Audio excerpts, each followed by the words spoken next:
जय श्री कृष्णा। राधे राधे। दोस्तों, कहा जाता है कि एकादशी व्रत करने के बाद अगर पारण के दिन तुलसी माता की ये पावन कथा को सुनी जाए तो ऐसा माना जाता है कि 1000 अश्वमेघ यज्ञ करने का फल बराबर मिलता है। तो दोस्तों, आइए हम जानते हैं तुलसी माता की पावन कथा के बारे में। तुलसी माता, जिसे तुलसी या विष्णु प्रिया के नाम से भी जाना जाता है, हिंदू धर्म में एक महत्वपूर्ण और पूजनीय पौधा है। तुलसी का पौधा केवल धार्मिक महत्व नहीं रखता, बल्कि इसे कई औषधीय गुणों के लिए भी जाना जाता है। तुलसी माता की कहानी भारतीय पौराणिक कथाओं में गहराई से जुड़ी हुई है और यह भक्ति, प्रेम और त्याग का प्रतीक माना जाता है। तुलसी माता की कथा भगवान श्री राम और रावण से संबंधित है। प्राचीन समय में जब भगवान विष्णु ने रावण के खिलाफ युद्ध करने के लिए श्री राम के रूप में अवतार लिया, तब तुलसी माता का जन्म हुआ। कथा के अनुसार तुलसी माता का जन्म एक ब्रह्मा के श्राप के कारण हुआ। ब्रह्मा ने उन्हें यह कहा था कि वह इस धरती पर आकर एक महत्वपूर्ण भूमिका निभाएगी।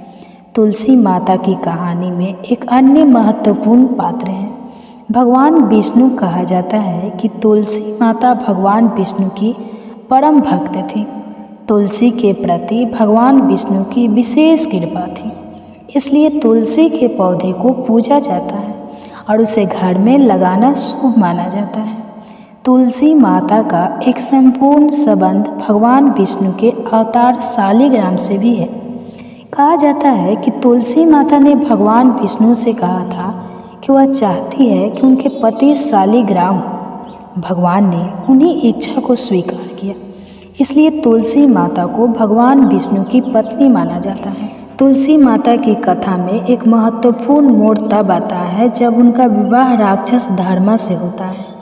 धर्मा के प्रति उनकी निष्ठा और प्रेम उन्हें अनेक संघर्षों का सामना करने के लिए प्रेरित करते हैं। एक दिन धर्मा ने तुलसी माता के साथ विश्वासघात किया, जिसके कारण तुलसी माता ने उन्हें त्याग दिया। वह त्याग न केवल उनके प्रेम का प्रतीक है, बल्कि उन्हें साहस और बलिदान का भी प्रतीक है।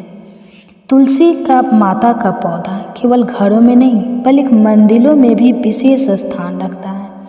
इसे धार्मिक पूजा में शामिल किया जाता है और इसे पवित्र माना जाता है। भारतीय संस्कृति में तुलसी का पौधा जीवन, प्रेम और भक्ति का प्रतीक है।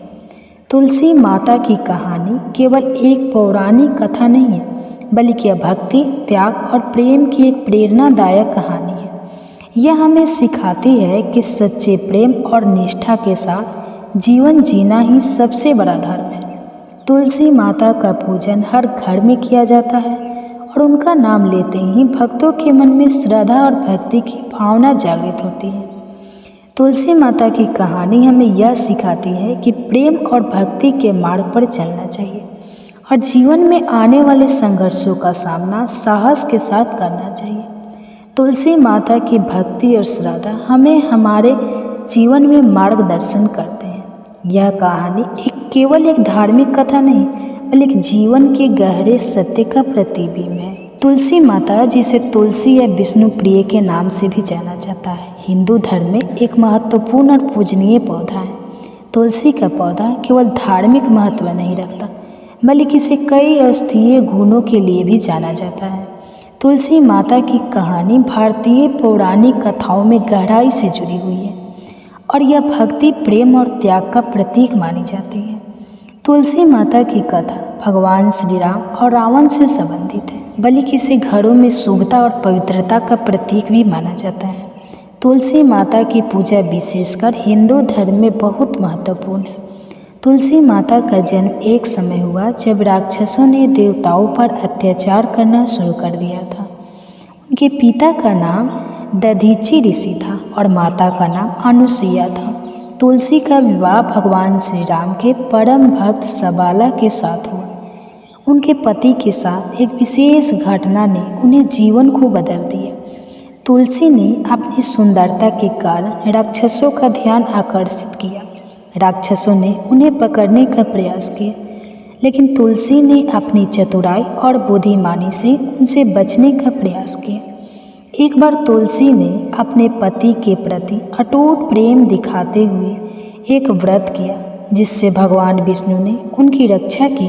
किंवदंती के अनुसार एक बार तुलसी ने भगवान विष्णु से विवाह करने की इच्छा व्यक्त की। यह बात उनके पति को बुरी लगी और उन्होंने क्रोधित होकर तुलसी को श्राप दिया कि वह राक्षसी रूप में बदल जाएगी। तुलसी ने यह श्राप स्वीकार कर लिया और भगवान विष्णु से प्रार्थना की कि वे उन्हें पुनर्जीवित करें। तुलसी ने तपस्या की और भगवान विष्णु को प्रसन्न किया।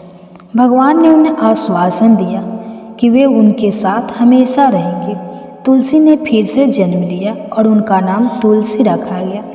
उनका पूर्ण जन्म एक भक्त के रूप में हुआ और उन्होंने भगवान विष्णु की भक्ति की। तुलसी माता की पूजा विशेष रूप से सुबह और शाम को की जाती है। इसे तुलसी पूजन कहा जाता है। इस पूजा में तुलसी के पौधे के चारों ओर दीवार बनाई जाती है और उसके पास दीप जलाया जाता है। भक्त इस पौधे की पूजा करते हैं और भगवान विष्णु का ध्यान करते हैं।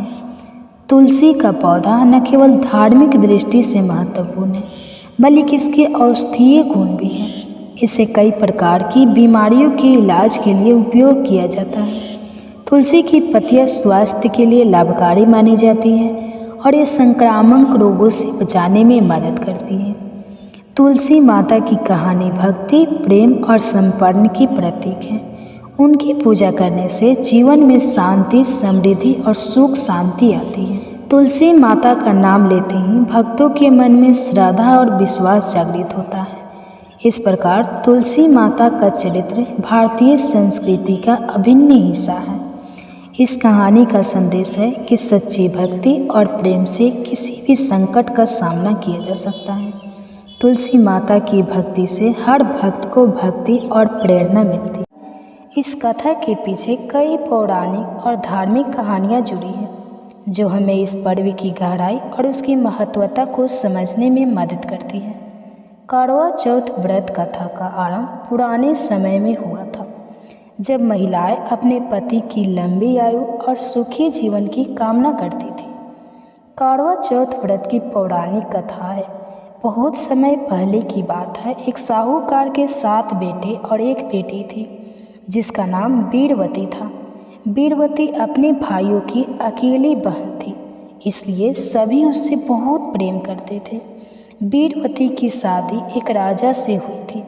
पहली बार जब वीरवती ने अपने पति की लंबी उम्र की कामना करते हुए करवा चौथ का व्रत रखा, तो वह पूरे दिन बिना कुछ खाए पिए उपवास करती रही। दिन के अंत में उसे भूख और प्यास से अत्यधिक कष्ट होने लगा। वीरवती के भाइयों ने अपनी बहन की यह दशा देखी तो उसे बहुत चिंता हुआ। उन्होंने सोचा कि अगर वह इसी तरह उपवास रखेगी तो उसकी सेहत खराब हो जाएगी। भाइयों ने उसे भोजन कराने का उपाय ढूंढने की सोची। भाइयों ने घर के आंगन में एक पेड़ के नीचे एक छलनी के माध्यम से दीप जलाकर चांद का आभास कराया और वीरवती से कहा कि चांद निकल आया है। भाइयों की बातों पर विश्वास करके वीरवती ने व्रत तोड़ दिया और भोजन कर लिया।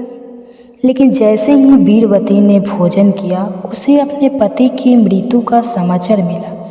यह सुनकर वीरवती को गहरा आघात पहुंचा। उसने अपने पति को खोने का गम सहन नहीं किया और भगवान से प्रार्थना करने लगी। उसकी भक्ति और प्रार्थना से देवी माँ प्रसन्न हुई और वीरवती को सच्चाई बताई कि उसने बिना चंद्र दर्शन के व्रत तोड़ा था, इसलिए उसे यह कष्ट मिला।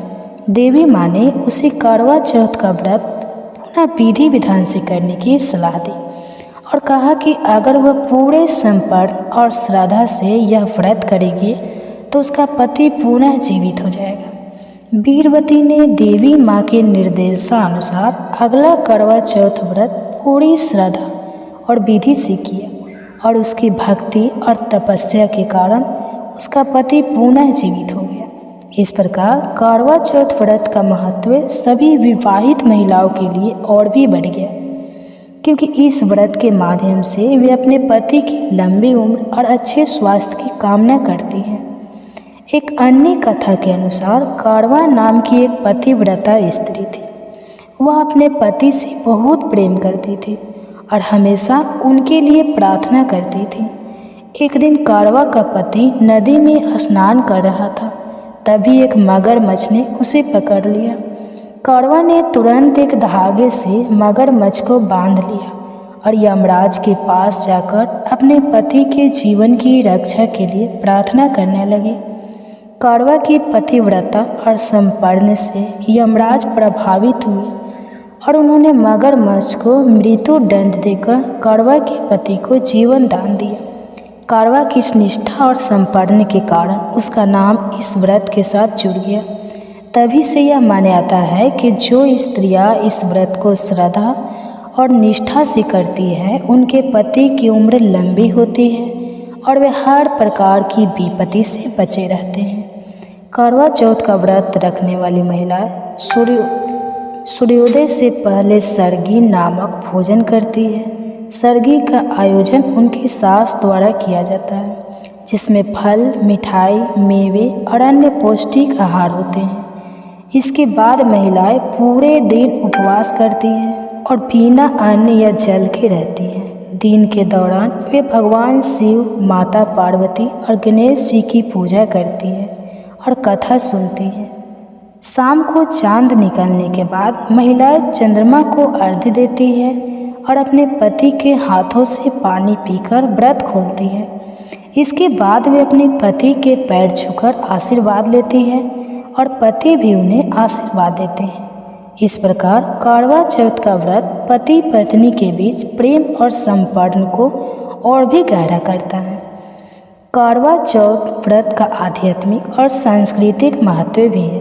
करवा चौथ सिर्फ एक धार्मिक अनुष्ठान ही नहीं है, बल्कि यह भारतीय संस्कृति में पति पत्नी के रिश्ते की मजबूती और विश्वास का प्रतीक है। इस व्रत के माध्यम से महिलाएं यह प्रकट करती है कि वे अपने पति के दीर्घायु और सुखमय जीवन के लिए किसी भी कठिनाई का सामना करने के लिए तैयार हैं। करवा चौथ का व्रत महिलाओं के धैर्य, साहस और संपन्न का प्रतीक है। इस व्रत के दौरान महिलाएं अपने पति की सुरक्षा और दीर्घायु के लिए देवी देवताओं की पूजा करती हैं, जो उनके रिश्ते को और भी मजबूत बनाता है। इस व्रत का सामाजिक महत्व भी है। करवा चौथ के दिन महिलाएं अपने परिवार के साथ समय बिताती हैं, एक दूसरे के साथ सरगी और पूजा की तैयारी करती हैं और शाम को मिलकर चांद का दर्शन करती हैं। इस व्रत के अवसर पर महिलाएं नए वस्त्र धारण करती हैं और सज धज कर अपने पतियों के लिए व्रत रखती हैं, जो इस त्यौहार के सांस्कृतिक पक्ष को और भी आकर्षक बनाता है। करवा चौथ का व्रत धार्मिक और आध्यात्मिक दृष्टिकोण से महत्वपूर्ण होने के साथ साथ वैज्ञानिक दृष्टिकोण से भी लाभकारी माना जाता है। उपवास रखने से शरीर की ऊर्जा प्रणाली को एक नई दिशा मिलती है, जो शारीरिक और मानसिक स्वास्थ्य के लिए लाभदायक हो सकती है। व्रत रखने से पाचन तंत्र को आराम मिलता है, जो शरीर की आंतरिक सफाई में मदद करता है। साथ ही यह भी देखा गया है कि व्रत के दौरान आत्मसंयम और मानसिक स्थिरता में सुधार होता है, जो व्यक्ति को मानसिक शांति और सकारात्मकता का प्रदान करता है। करवा चौथ का व्रत भारतीय संस्कृति और परंपराओं का एक महत्वपूर्ण हिस्सा है। यह त्यौहार केवल एक धार्मिक अनुष्ठान नहीं है, बल्कि इसमें पति पत्नी के बीच के रिश्ते की गहराई और उनके बीच के प्रेम को व्यक्त करने का एक तरीका है। करवा चौथ का व्रत हमें यह सिखाता है कि संपूर्ण निष्ठा और विश्वास से किसी भी कठिनाई का सामना किया जा सकता है। करवा चौथ का व्रत चंद्रमा की पूजा से जुड़ा हुआ है, जो भारतीय संस्कृति में मन और मनोकामनाओं का प्रतीक माना जाता है। यह व्रत कार्तिक मास के शुक्ल पक्ष की चतुर्थी को मनाया जाता है। महिलाएं इस दिन सूर्योदय से पहले उठकर व्रत करती हैं और पूरा दिन बिना जल ग्रहण किए उपवास रखती हैं। शाम को चंद्रमा को अर्घ्य देकर व्रत तोड़ा जाता है। व्रत कथा के अनुसार यह व्रत करने से महिलाओं के पति की आयु लंबी होती है और वैवाहिक जीवन में सुख शांति बनी रहती है। यह व्रत भारतीय समाज में पति पत्नी के रिश्ते की महत्ता को और भी मजबूत बनाता है। करवा चौथ व्रत से जुड़ी कई पौराणिक कथा है, लेकिन सबसे प्रमुख कथा वीरवती की है। करवा चौथ केवल धार्मिक आस्था से जुड़ा नहीं है, बल्कि इसका संबंध पति पत्नी के रिश्ते की गहराई से है। यह व्रत पति की लंबी आयु और अच्छे स्वास्थ्य के लिए किया जाता है। चंद्रमा को इस व्रत में इसलिए महत्व दिया गया है क्योंकि चंद्रमा को शीतलता और स्थिरता का प्रतीक माना जाता है। चंद्रमा को अर्घ्य देने का अर्थ है कि जीवन में मानसिक शांति और स्थिरता बनी रहे। भारतीय समाज में करवा चौथ के व्रत को बहुत पवित्र माना जाता है। इस दिन महिलाएं 16 श्रृंगार करती है और अपने पति की आराधना करती है।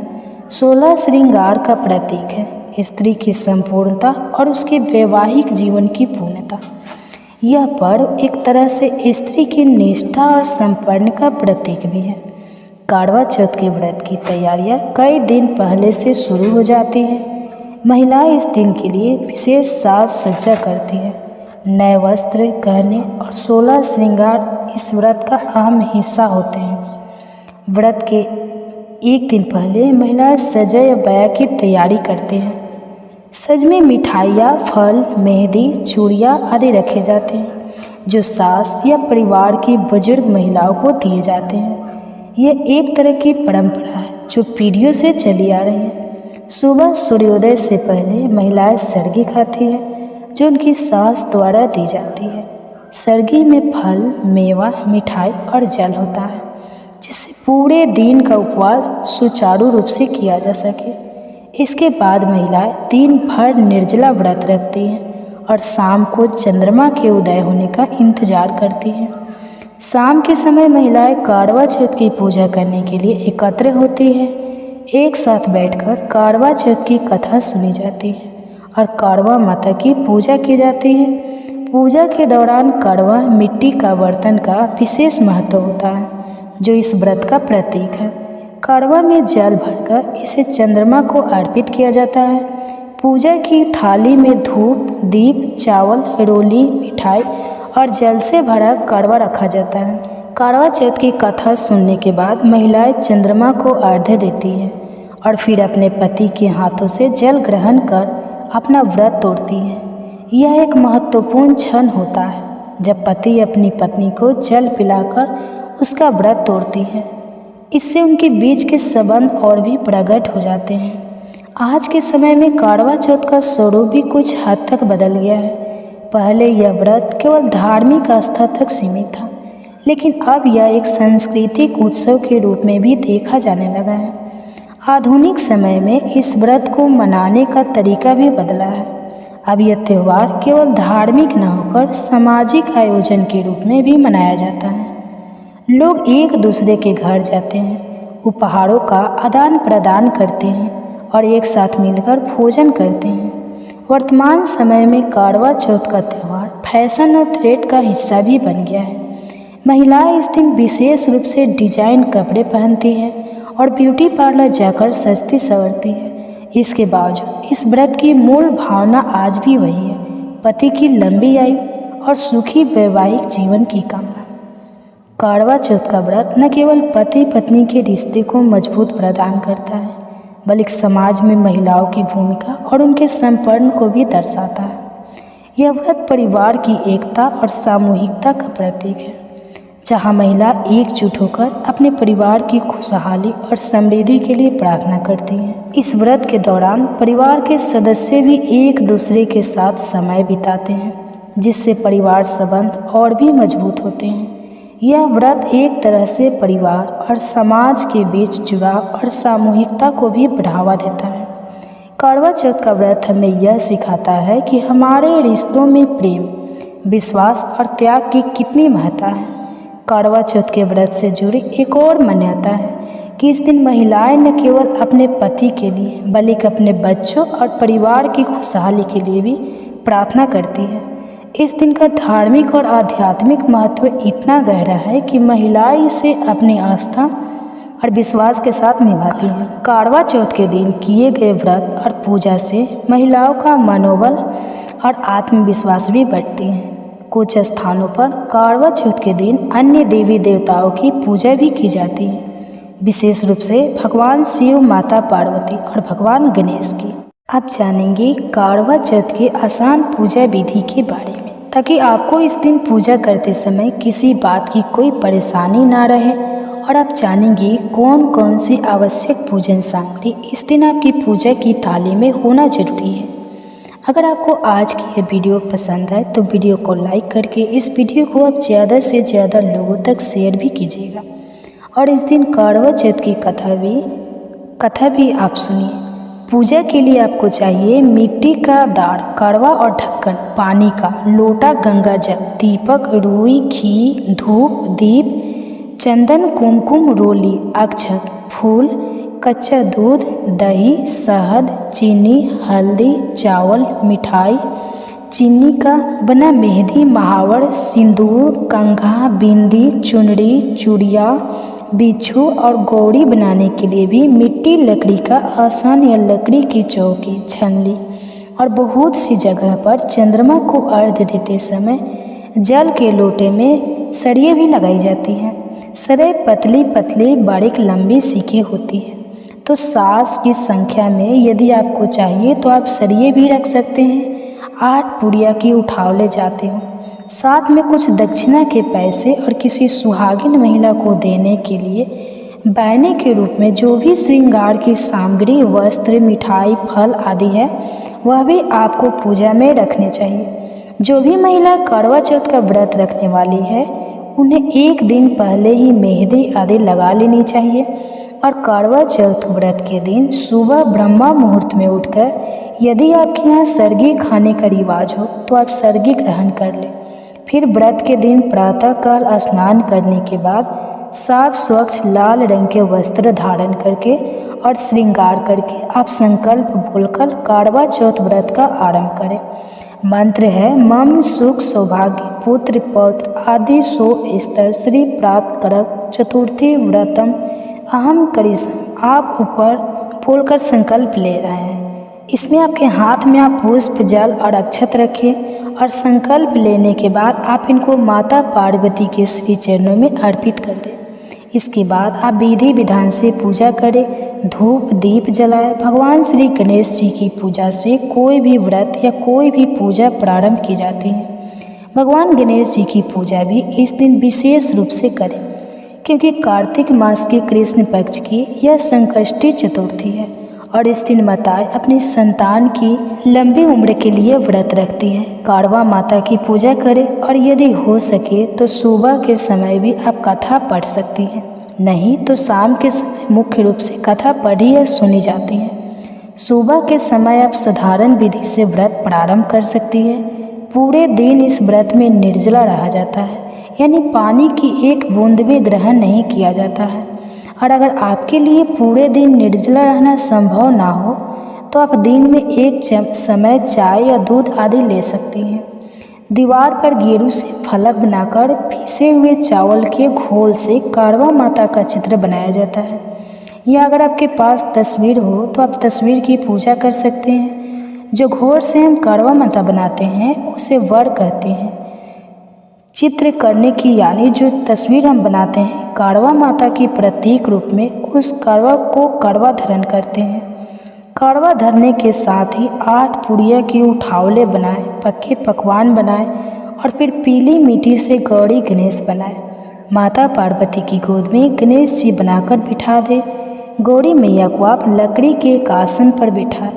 पूजा की यह तैयारी आपको शाम के लिए करनी है, तो एक चौक बनाकर सुंदर रंगोली सजाकर उस पर आप लकड़ी के आसन को रख सकते हैं, लकड़ी की चौकी रख सकते हैं और उस पर आप लाल वस्त्र बिछाकर गौरी मैया को चुनरी उड़ाकर स्थापित करें। बिंदी आदि सुहाग की सामग्री से गौरी मैया का श्रृंगार करें। जल से भरा हुआ एक लोटा रखिए।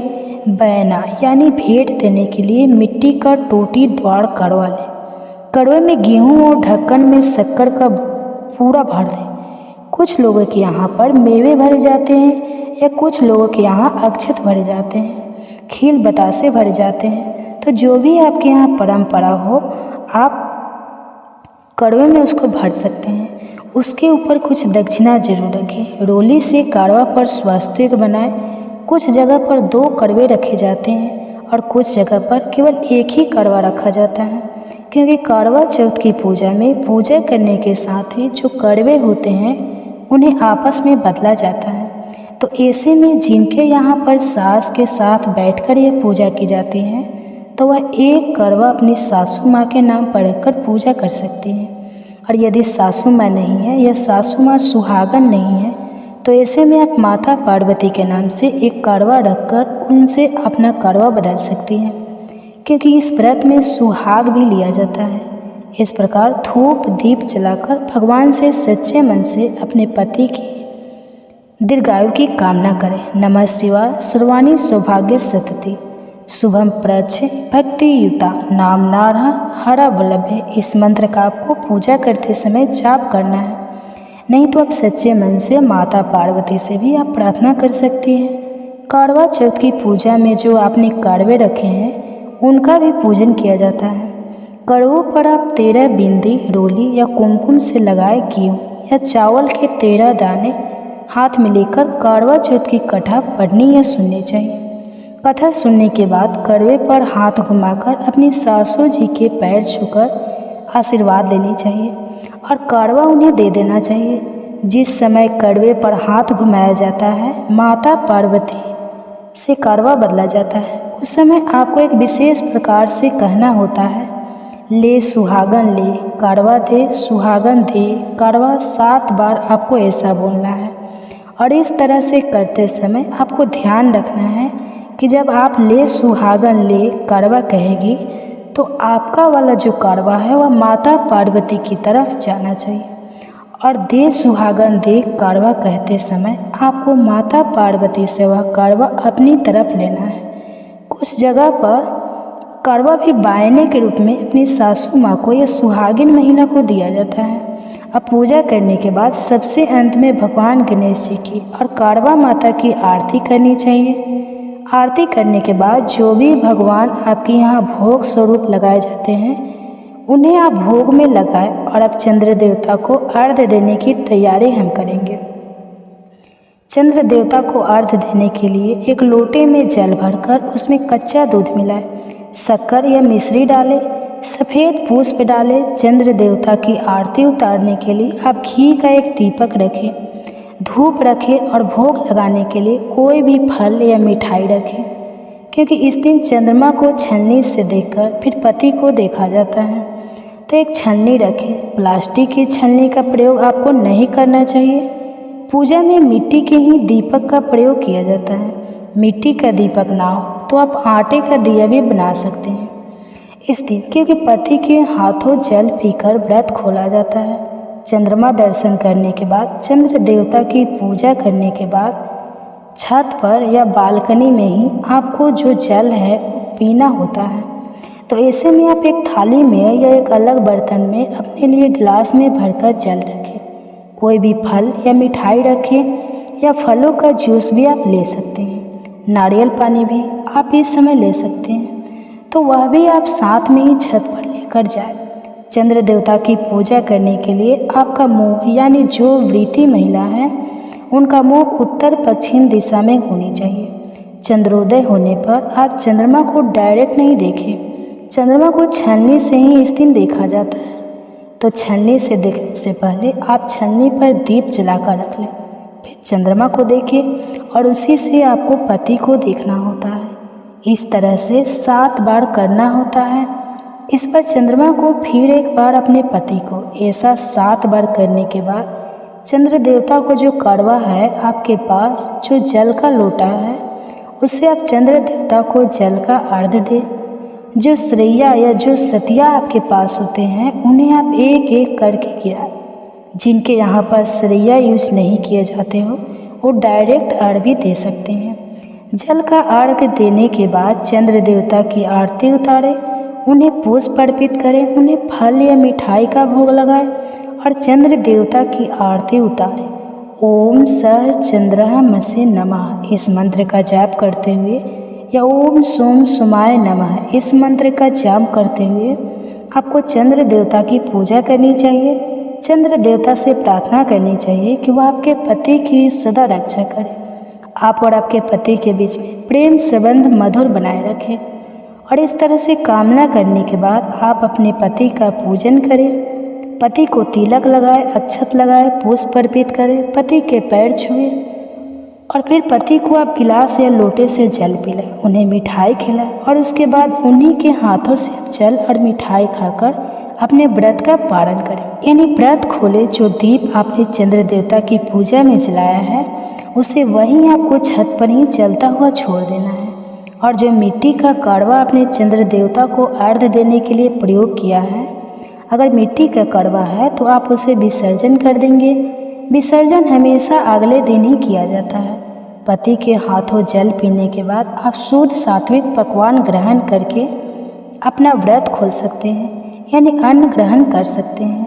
अब आप कुछ खास उपाय भी इस दिन कर सकती हैं, जैसे कि करवा चौथ के दिन पति पत्नी को सुबह शिवलिंग पर बेलपत्र और माता पार्वती की जो लाल पुष्प चढ़ाना चाहिए। इस दिन आप शिव पार्वती जी का गठबंधन भी कर सकते हैं। ऐसा करने से वैवाहिक जीवन में अगर परेशानियां चल रही हो तो बहुत हद तक कम हो जाती है। यदि पति पत्नी साथ ना कर पाए पूजा तो कोई एक भी कर सकते हैं। सर्गी ग्रहण करते समय महिला का मुंह दक्षिण पूर्व दिशा में होनी चाहिए।